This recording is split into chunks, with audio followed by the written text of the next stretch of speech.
दोस्तों ईरान और यूएसए के बीच में जो सीज फायर था वो कोलैप्स हो चुका है और फिर से लड़ाई ईरान और यूएसए की शुरू हो चुकी है। आइए इस वीडियो में पूरा समझेंगे कि कैसे ये लड़ाई दोबारा से जो है ट्रिगर हो जाती है, शुरू हो जाती है।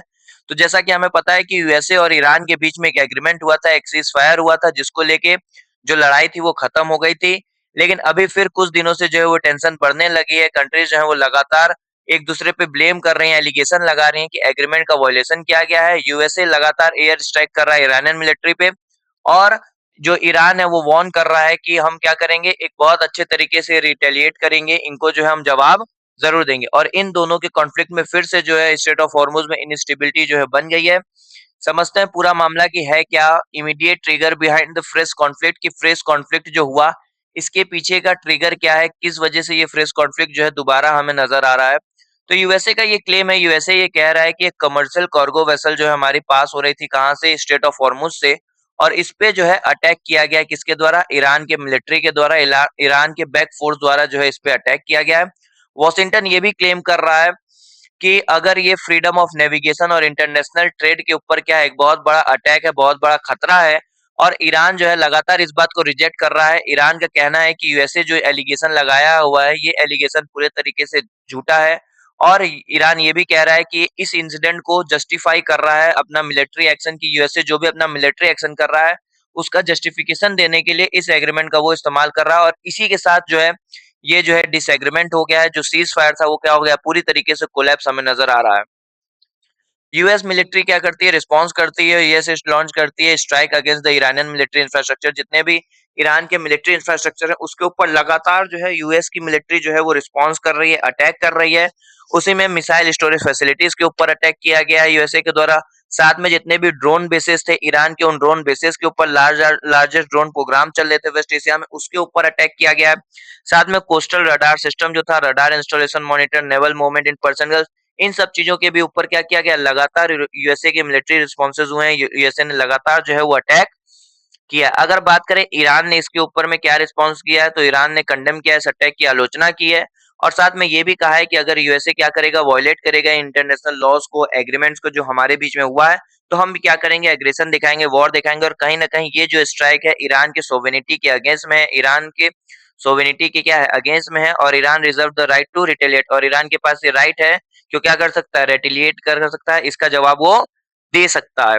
इसी के साथ साथ अगर बात करें स्ट्रेट ऑफ हॉर्मुज के बारे में कि स्ट्रेट ऑफ हॉर्मुज क्यों इंपॉर्टेंट है, तो आपको पता है कि 1/5 जो ट्रेड होता है वर्ल्ड का वो यहीं से होता है। 1/5 ट्रेड जो है ऑयल का वो स्ट्रेट ऑफ हॉर्मुज से ही होता है। अगर स्ट्रेट ऑफ हॉर्मुज की हम लोग मैप में बात करेंगे तो यहाँ पे आपको नजर आएगा स्ट्रेट ऑफ हॉर्मुज, जिसके एक तरफ क्या है, पर्सन गल्फ, और एक तरफ गल्फ ऑफ ओमान, और यहाँ से कनेक्ट होता है क्या, अरेबियन सी, और उधर हम लोग जाएंगे तो इंडिया आ जाएगा। हमारा 1/5 जो ट्रेड है वो इसी के थ्रू होता है, इसी स्टेट ऑफ हॉर्मुज के थ्रू होता है, जिसपे पूरा कंट्रोल जो है वो किसका है, ईरान का है। कोई भी अगर वेसल कार्गो यहाँ से पास होता है तो उसका पूरा कंट्रोल जो है वो ईरान अपने तरफ रखता है। अगर बात करें इसके इंपॉर्टेंस की, तो इंपॉर्टेंस हम लोग देख लिए। उसके बाद स्ट्रेटेजिक ऑब्जेक्टिव यूएस का क्या है, तो यूएस का चाहता है कि ग्लोबल ट्रेड जो है वो प्रोटेक्टेड हो, जो भी कमर्शियल वेसल जा रहे हैं वो अनइंटरप्टेड हो, उसमें कोई भी दिक्कत की बात ना हो। साथ में सपोर्ट हो अलायंस का, जो भी प्रोटेक्ट गल्फ पार्टनर है जैसे सऊदी अरेबिया, यूएई, बहरीन है, इनका प्रोटेक्शन हो। तीसरा, यूएसए क्या चाहता है, यूएसए का ऑब्जेक्टिव है कि नेवल डोमिनेंस जो है वो मेंटेन रहे। USA fifth fleet operate from Bahrain and regularly petrol कर रहे हैं गल्फ में। और साथ में न्यूक्लियर एस्केलेशन को भी वो रोकना चाहता है कि ईरान जो है, ईरान की जो भी न्यूक्लियर पॉलिसी है वो न्यूक्लियर पॉलिसी भी आगे कंटिन्यू हो, ये भी यूएसए का कहीं ना कहीं ऑब्जेक्टिव है।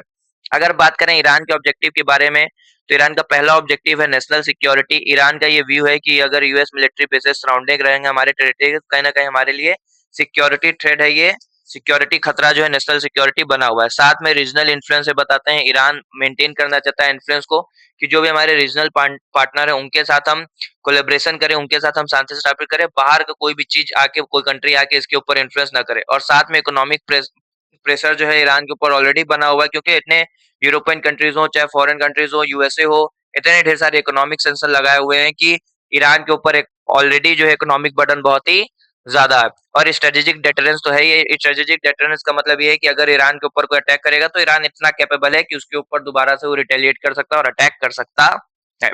अगर हम लोग बात करें कि जो ये सीज फायर था ये कोलैप्स क्यों हो गया, तो समझिए सबसे बड़ी बात है म्यूचुअल ट्रस्ट का लैक होना, कि दोनों ही कंट्री के बीच में, चाहे यूएसए हो चाहे ईरान हो, दोनों के कंट्री के बीच में ही म्यूचुअल ट्रस्ट की कमी हमें नजर आ रही है। साथ में प्रॉक्सी ग्रुप है। प्रॉक्सी ग्रुप का मतलब क्या है, कि कंट्रीज ने तो आपस में लेवल में बात कर लिया, लेकिन जो वहाँ के रीजनल आर्म फोर्सेस थे वो लगातार जो है इस वॉर में बने हुए, वो कंटिन्यू जो है एक दूसरे के ऊपर अटैक कर रहे हैं। तीसरा, अब्सेंस ऑफ इंडिपेंडेंट मॉनिटरिंग। इन दोनों लोग देशों के जो भी सैनिक है, जो भी लोग हैं, उनको मॉनिटर करने के लिए कोई भी एक इंडिपेंडेंट बॉडी हमारे पास नहीं, कोई एक इंटरनेशनल ऑर्गेनाइजेशन नहीं है जो इनको क्या करे, मॉनिटर करे। और सबसे बड़ी बात है political pressure, domestic politics in both countries में कहीं ना कहीं क्या है, लिमिटेड फ्लेक्सिबल हमें नजर आता है। और लॉन्ग स्टैंडिंग हिस्टोरिकल राइवलरी तो दोनों देश में चली रही है। अगर बात करें ऑयल प्राइसेस क्या होंगे, वापस से ऑयल प्राइसेस हमें बढ़ते हुए नजर आएंगे। जो ऑयल प्राइसेस अभी कम हो गया था, अब दोबारा से ऑयल प्राइसेस जो है वो राइज हो जाएंगे। इंश्योरेंस और इन शिपिंग इंश्योरेंस क्या हो जाएगा, और ज्यादा एक्सपेंसिव हो जाएगा। फ्रिट चार्जेस भी इंक्रीज हो जाएंगे और इन्फ्लेशन फिर से ग्लोबली लेवल पे हमें बढ़ता हुआ नजर आएगा। इंडिया के ऊपर क्या इम्पैक्ट पड़ेगा कि पेट्रोल और डीजल का प्राइस इंडिया में वापस से महंगा हो जाएगा। ट्रांसपोर्टेशन कॉस्ट वापस से महंगा होने की वजह से फूड इन्फ्लेशन और दूसरी महंगाई भी जो है वो बढ़ने लगेगी। इंपोर्ट बिल हमारे बढ़ जाएंगे और रुपया पे प्रेशर जो है ज्यादा हमें देखने को मिलेगा। ऐसे ही छोटी-छोटी जानकारी कम मिनट में समझने के लिए मेरे चैनल को लाइक करिए, सब्सक्राइब करिए, शेयर करिए। Thank you for watching.